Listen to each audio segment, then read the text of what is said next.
Hello and welcome to another edition of True Audio Files. My name is Jim Carter. Today I am going to go over some quick shootouts with some Japanese pressings versus the early or first pressing promo copy US versions. What spawned this was basically on a Facebook group. There were some forum questions going around asking about or saying that Japanese pressings were not as good. And a video from a record store owner on YouTube essentially was there to kind of back that statement up.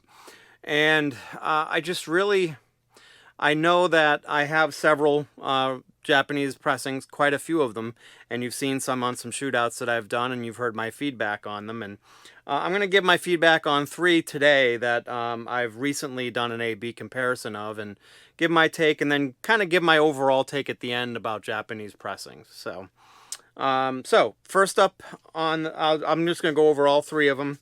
So the first one I'm going to go over is Elton John's "Don't Shoot Me, I'm only the piano player." I don't know why I can never remember the title, but so I have this Japanese pressing, which I think is from 1974, and then I have this US version, which was I believe it's a 73, so it's an early pressing.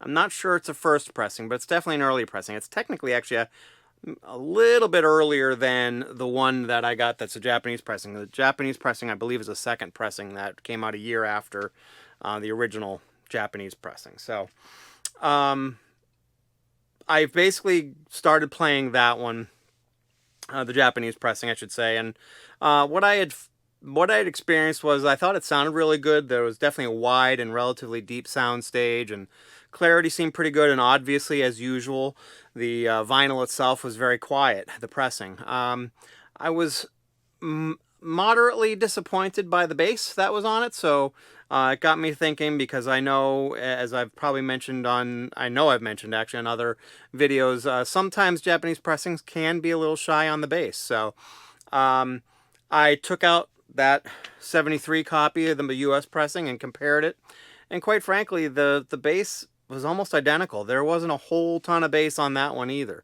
I mean, it wasn't lacking a lot of bass, but it was definitely a little bass shy, at least. But I'm also kind of a bass freak, so. But when doing a quick comparison between the two, there's a very, very minor differences. Very minor. I would say that maybe it's because the Japanese pressing may have a touch more treble, but it just seemed to me that there was a better soundstage, better airiness to the vinyl, and the obvious factor of the pressing itself was quieter. Had definitely a quieter background, because of the fact that it's just by general default, almost always the Japanese pressing is going to be quieter. So I would say I'd put a slight edge and advantage to the Japanese pressing. So next up is Talking Heads.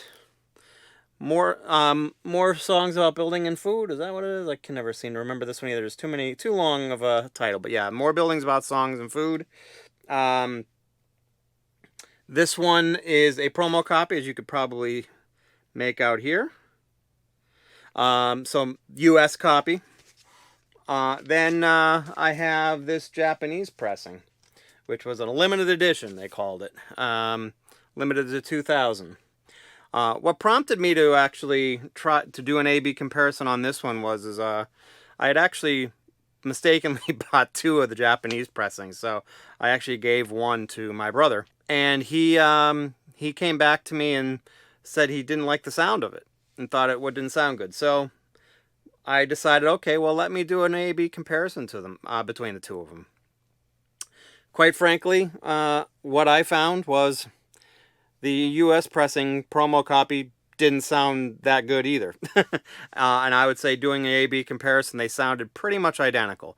So I would say the only added benefit that the Japanese pressing got that I had found, that I felt, was that it had, again, the quieter pressing. So it was a little bit quieter backgrounds. So I don't know if it's going to be worth the extra money because I think the Japanese pressing is probably close to about twice the price of the promo copy that I bought. So I think most people would probably be pretty happy with a first pressing or promo copy if you can find one of that Talking Heads one. So next up on the agenda is Kiss Destroyer. This is a promo copy I will show you, although it may be very hard to see because they didn't make it obvious. But basically right above where it says side 2, it says for promotional copies, or I think it says for promotional copy or for promotional use only, something not for resale. So promo copy of that. Plus I have the Japanese pressing, which I'm not sure when this one came out. I'd have to do more research on Discogs to really pay attention, but it's a relatively early copy of it. It's very nicely done too. Thick quality stock and a whole bunch of extra stuff inside. So what I found with this one was it was similar to what I experienced with the Talking Heads album. I would say the promo copy and the Japanese pressing sounded almost identical. Very, very little difference. Again, the only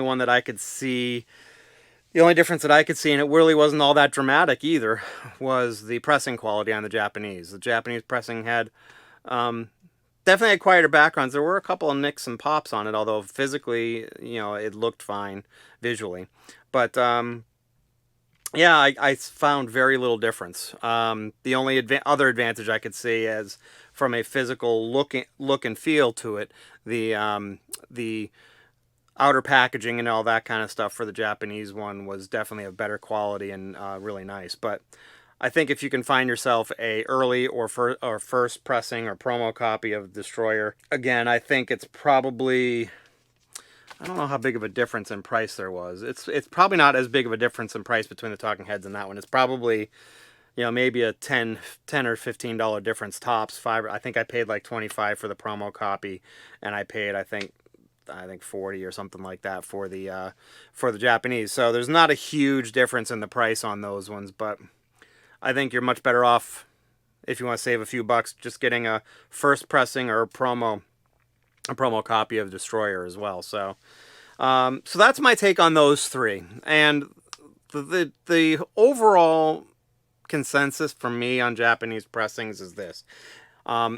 It's kind of like any other for lack of a better term, audiophile pressing, because in my opinion, the Japanese pressings are, borderline considered audiophile pressings. Some are better, some aren't. That's really the bottom line. I think I've had 2, maybe 3 that weren't as good as some other versions of the album that I had. But overall, I would say most of the ones that I have are at least as good, if not better, and are almost always better than the first or early pressings from a pressing standpoint, just because the vinyl is quieter too. So the YouTube video that I saw from, and the name escapes me now, and I don't want to really call them out because I don't think it's fair or necessary, because it's his opinion, and I can't say that it should be any less valuable than mine. But and he's also a record store owner, so I don't know if I really want to kind of go to that level either. But my opinion is of the ones I've listened to anyways, I have really felt strongly that the Japanese pressings, for the most part, I would say probably 80% of the time, are as good or better than a first or early pressing of the record. So I would really love to hear your take on it and see what your thoughts are.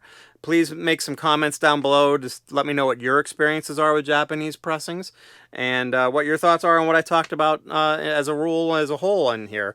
Would love to hear your take. So if you liked what you see, please like the video. If you want to see more of my videos, go through my files, but you can also subscribe to my videos. And if you hit that alert button, you'll know when my new videos come up. So that is everything I have for this week.